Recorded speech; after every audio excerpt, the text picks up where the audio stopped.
Modi's Jan Aushadhi success delivering affordable healthcare for the common man. Promise of affordable, quality medicine for everyone is within reach, but only if we dare to confront the obstacles and build on the hard-won successes. India stands at a fascinating, if somewhat contradictory, crossroads in healthcare. We proudly wear the mantle of the world's pharmacy, supplying affordable generic medicines across continents, while back home, a fierce battle rages over the very soul of affordable medicine access for our own people. The Pradhan Mantri Bhartiya Jan Aushadhi Pariyojana (PMBJP), or Jan Aushadhi scheme, is the epic entree of this conflictive vital initiative aiming to slash the crippling burden of healthcare costs, yet facing stiff headwinds from powerful quarters. Its rapid expansion offers cause for celebration, but a closer look, particularly through a state-level lens, reveals crucial lessons we must heed if this quiet revolution is to transform India's health landscape. And let's not mince words, the sheer pace of Jan Aushadhi's growth in recent years is remarkable. From a sluggish start with a mere 80 kendras by 2015, the network has exploded, crossing the 15,000 mark by early 200 and 2,425, smashing government targets ahead of schedule. Think about it, at one point, a new government-backed generic drugstore was opening roughly every 2 hours. And it wasn't just bureaucratic box filling where stores were being opened just for the sake of it, it translated into tangible relief for millions. Union Health Minister J.P. Nadda recently highlighted a staggering 28,000 rupees crore saved by patients purchasing medicines through these kendras, thanks to discounts ranging from 50 to an incredible 80% compared to branded equivalents. This expansion signifies a direct assault on the high out-of-pocket expenditure (OOPE) on medicines that tragically pushes an estimated 7% of our population below the poverty line each year. While Jan Aushadhi sales, hovering around 1,500 rupees crore annually, are still a fraction of India's massive 1.5 rupees lakh crore pharmaceutical market, their impact punches far above its weight. Studies suggest every rupee spent in a Jan Aushadhi kendra saves households around 6 rupees, a lifeline for families struggling to afford essential, often life-saving, treatments. This momentum, contributing to a significant drop in overall health OOPE over the last decade, is something to champion as it represents a concrete step towards making healthcare a right, not a privilege dictated by the depth of one's pockets. Nanan, however, the national aggregate, impressive as it is, masks significant disparities on the ground. The distribution of Jan Aushadhi kendras reveals a geographic lottery, a stark variation in access depending on where you live. While the milestone of having at least one kendra in every district across India has been achieved, a significant improvement from just a few years ago, the population coverage varies dramatically. Kerala boasts impressive coverage with roughly one kendra per 17,000 people, while states like Jharkhand lag significantly, with coverage closer to one kendra per 270,000 citizens. This uneven spread means the scheme's benefits aren't reaching everyone equally, potentially leaving those in poorer, more remote states further behind. Encouragingly, efforts are bearing fruit.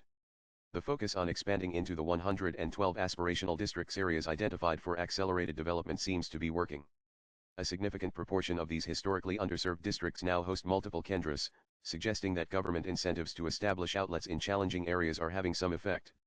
Yet, counterintuitively, a higher percentage of more developed districts still only have a single kendra compared to aspirational districts. So, simply opening stores isn't enough. We need more nuanced, state-specific strategies that account for local healthcare ecosystems, including parallel state-run generic medicine schemes, and address the unique barriers in different regions. Ensuring equitable access requires more than just dotting the map, it demands a deep understanding of local needs and challenges. No discussion of Jan Aushadhi is complete without tackling the issue of quality. It's the persistent shadow hanging over the scheme, fueled by genuine concerns and, arguably, strategic FUD, fear, uncertainty, and doubt campaigns. Tragic incidents, like the child deaths in Gambia and Uzbekistan linked to Indian-made cough syrups down to earth, rightly raise alarm bells about regulatory oversight. India is awash with substandard drugs, a damning indictment of our current system. This reality provides fertile ground for opponents of Jan Aushadhi to sow doubts about the unbranded generics sold in these kendras. The opposition is vocal and influential.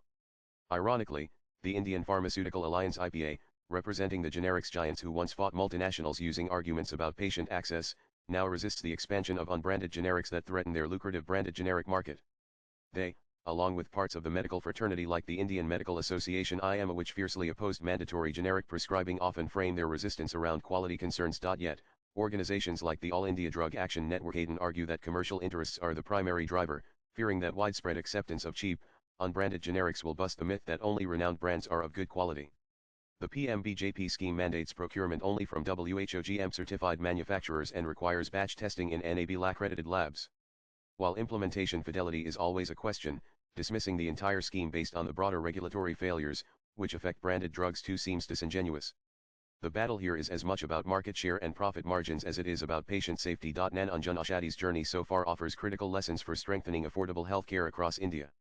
Ignoring them would be a strategic blunder. First, regulatory overhaul is non-negotiable. The persistent doubts about quality, exploited by vested interests, stem from a fundamentally weak drug regulatory system. We desperately need to strengthen the Central Drug Standard Control Organization (CSCO) and state FDAs, vastly increase the number of qualified drug inspectors, and enforce a zero-tolerance policy towards substandard and spurious medicines. Public trust, the bedrock of any successful public health initiative, can only be built on the assurance of consistent quality, rigorously monitored and enforced. Without this, the generic revolution will remain stalled. Second, perception management is paramount. The deep-seated belief, often encouraged by market forces, that higher price equals higher quality, needs to be systematically dismantled.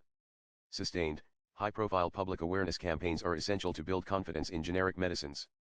Allowing the substitution of branded prescriptions with generic equivalents at Jan Aushadhi Kendras, a move fiercely resisted by the industry, is a crucial step in demonstrating therapeutic equivalence directly to patients. We must proactively shape the narrative, celebrating the quality controls in place and highlighting the immense savings potential. Third, expansion must be strategic and equitable. While celebrating the overall growth, the focus must intensify on plugging the gaps in underserved areas, lagging states, the remote districts, and the tribal belts. The success in aspirational districts shows that targeted incentives can work, but they need continuous refinement and monitoring to ensure they genuinely improve access for the most vulnerable. This requires moving beyond national targets to granular, district-level planning. Finally, sustained political will is critical. The accelerated growth of Jan Aushadhi under recent governments demonstrates what focused political commitment can achieve. This momentum must be maintained. It requires continued investment, not just in opening stores, but in strengthening the entire supply chain, ensuring medicine availability, addressing past stock-out issues, and robustly overseeing quality. Nan and the Jan Aushadhi scheme is more than just a network of pharmacies. It's a potent symbol of India's potential to deliver affordable healthcare to its citizens. Its expansion represents significant progress, saving crores and easing the burden on millions. But its journey is far from over. The challenges, geographical disparities, entrenched opposition, and the critical need for regulatory strengthening are formidable. Addressing these requires honesty, strategic clarity, and unwavering commitment. By learning the lessons from the ground up, tackling the quality concerns head-on, and ensuring equitable access, India can ensure that its role as the pharmacy of the world translates into tangible health benefits for all Indians. The promise of affordable, quality medicine for everyone is within reach, but only if we dare to confront the obstacles and build on the hard-won successes. Nan.